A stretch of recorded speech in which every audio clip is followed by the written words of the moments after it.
ऋषियों ने मंत्र दिया था, चरैवेति चरैवेति चरैवेति। एक पत्रकार के लिए तो ये मंत्र नए विचारों की खोज और समाज के सामने कुछ नया लाने की लगन, यही उनकी सहज साधना होती है। मुझे खुशी है कि राम बहादुर राय जी जिस तरह अपनी लंबी जीवन यात्रा में इस साधना में लगे रहे हैं, आज उसकी एक और सिद्धि हम सबके सामने है। मैं आशा करता हूं कि भारतीय संविधान अनकही कहानी, आपकी ये पुस्तक अपने शीर्षक को चरितार्थ करेगी और देश के सामने संविधान को और भी व्यापक रूप में प्रस्तुत करेगी। मैं इस अभिनव प्रयास के लिए राम बहादुर राय जी को और इसके प्रकाशन से जुड़े सभी लोगों को हार्दिक बधाई देता हूं। साथियों, आप सभी देश के बौद्धिक वर्ग का प्रतिनिधित्व करने वाले लोग हैं। स्वाभाविक है कि आपने इस पुस्तक के लोकार्पण के लिए समय और दिन भी खास चुना है। ये समय देश की आजादी के अमृत महोत्सव का है।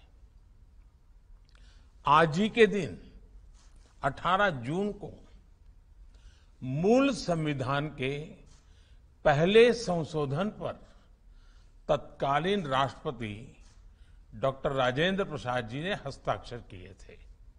यानी आज का दिन हमारे संविधान की लोकतांत्रिक गतिशीलता का पहला दिन था और इसी दिन आज हम संविधान को एक विशेष दृष्टि से देखने वाली इस किताब का लोकार्पण कर रहे हैं।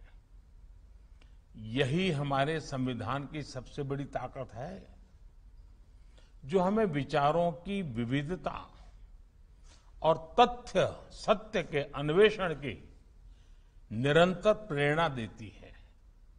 साथियों, हमारा संविधान आजाद भारत की ऐसी परिकल्पना के रूप में हमारे सामने आया था, जो देश की कई पीढ़ियों के सपनों को साकार कर सके।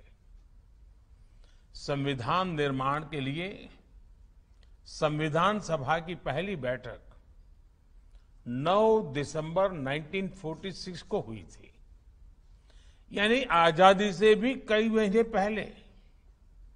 इस बैठक के पीछे एक बड़ा ऐतिहासिक संदर्भ था, समय और परिस्थितियां थी। आप सब इतिहास और संविधान के जानकार लोग उससे भलीभांति परिचित हैं, लेकिन मैं इसके पीछे एक भावनात्मक पहलू को भी देखता हूं। अनिश्चितताओं में से भरा हुआ वो कालखंड, कई चुनौतियों से जूझ रहा हमारा स्वतंत्रता आंदोलन, लेकिन फिर भी हमारे देश का आत्मविश्वास कितना अडिग रहा होगा कि उसे अपनी आजादी, अपने स्वराज को लेकर पूरा भरोसा था, स्वयं पर भरोसा था। आजादी मिलने से इतना पहले ही देश ने आजादी की तैयारी शुरू कर दी थी। अपने संविधान की रूपरेखा के लिए विमर्श शुरू कर दिया था। ये दिखाता है कि भारत का संविधान केवल एक पुस्तक नहीं है, सिर्फ धाराओं का संग्रह नहीं है। ये एक विचार है, एक निष्ठा है, स्वतंत्रता का एक विश्वास है। साथियों, आजादी के अमृत महोत्सव में देश आज स्वतंत्रता आंदोलन के अनकहे अध्यायों को सामने लाने के लिए सामूहिक प्रयास कर रहा है। जो सेनानी अपना सर्वस्व अर्पण करने के बाद भी विस्मृत रह गए, जो घटनाएं आजादी की लड़ाई को नई दिशा देने के बाद भी भुला दी गई, और जो विचार आजादी की लड़ाई को ऊर्जा देते रहे, फिर भी आजादी के बाद हमारे संकल्पों से दूर हो गए।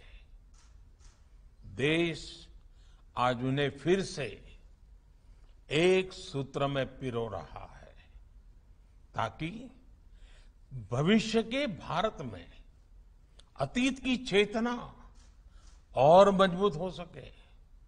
इसलिए आज देश के युवा अनकहे इतिहास पर शोध कर रहे हैं, किताबें लिख रहे हैं। अमृत महोत्सव के तहत अनेकों कार्यक्रम हो रहे हैं।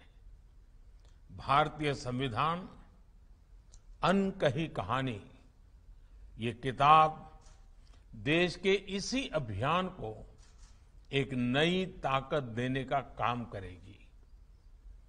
आजादी के इतिहास के साथ साथ हमारे संविधान के अनकहे अध्याय देश के युवाओं को एक नई सोच देंगे, उनके विमर्श को व्यापक बनाएंगे। राम बहादुर जी ने अपनी इस किताब की एक प्रति बहुत पहले मुझे भेजी थी। मैं उसके कुछ पन्ने पलट रहा था, तो मैंने कई रोचक बातें और विचार देखे। जैसे कि एक जगह पर आपने लिखा है कि भारत के संविधान के इतिहास को स्वतंत्रता संग्राम की लुप्त धारा मान लिया गया है, लेकिन ऐसा नहीं है। संविधान से परिचित होना हर नागरिक का कर्तव्य है। किताब की शुरुआत में आपने ये भी लिखा है कि संविधान को लेकर आपकी विशेष रुचि आपातकाल के समय जगी थी, जब मीसा में आपको जेल में बंद किया गया था। यानी संविधान ने आपको आपके अधिकारों से परिचित कराया, और जब आप इसकी गहराई में उतरे तो आपने संविधान के बोध की पहचान नागरिक कर्तव्य के रूप में की। अधिकार और कर्तव्यों का ये तालमेल ही हमारे संविधान को इतना खास बनाता है। हमारे अधिकार है तो कर्तव्य भी है, और कर्तव्य है तो ही अधिकार भी उतने ही मजबूत होंगे। इसलिए आजादी के अमृत काल में आज देश कर्तव्य बोध की बात कर रहा है, कर्तव्यों पर इतना जोर दे रहा है। साथियों, जब हम कोई नए संकल्प लेकर निकलते हैं तो हमारी जानकारी ही हमारी जागरूकता बनती है, बोध ही हमारा प्रबोध करता है। इसलिए एक राष्ट्र के रूप में हम संविधान के सामर्थ्य का उतना ही विस्तृत उपयोग कर पाएंगे जितना हम अपने संविधान को गहराई से जानेंगे। हमारे संविधान की अवधारणा को किस तरह से गांधी जी ने एक नेतृत्व दिया, सरदार पटेल ने धर्म के आधार पर पृथक निर्वाचन प्रणाली को खत्म करके भारतीय संविधान को सांप्रदायिकता से मुक्त कराया। डॉक्टर अंबेडकर जी ने संविधान की उद्देशिका में बंधुता का समावेश करके एक भारत श्रेष्ठ भारत को आकार दिया। और जिस तरह डॉक्टर राजेंद्र प्रसाद जैसे विद्वानों ने संविधान को भारत की आत्मा से जोड़ने का प्रयास किया, ये किताब ऐसे अनकहे अनेक पहलुओं से हमें परिचित कराती है। ये सभी पहलू हमें इस बात के लिए दिशा भी देंगे कि हमारे भविष्य की दिशा क्या होनी चाहिए। साथियों, भारत स्वभाव से ही एक मुक्त विचार देश रहा है। जड़ता हमारे मूल स्वभाव का हिस्सा नहीं है। संविधान सभा के गठन से लेकर उसकी बहसों तक, संविधान को अपनाने से लेकर आज के इस मुकाम तक हमने लगातार एक गतिशील और प्रगतिशील संविधान के दर्शन किए हैं। हमने तर्क किए हैं, सवाल उठाए हैं, बहस की है, बदलाव किए हैं। मुझे पूरा भरोसा है कि यही निरंतरता हमारे जनगण में और जन मन में लगातार बनी रहेगी। हम सतत शोध करते रहेंगे, पहले से बेहतर भविष्य को गढ़ते रहेंगे। आप सब प्रबुद्ध लोग इसी तरह देश की इस गतिशीलता को नेतृत्व देते रहेंगे। इसी विश्वास के साथ आप सभी को बहुत बहुत धन्यवाद।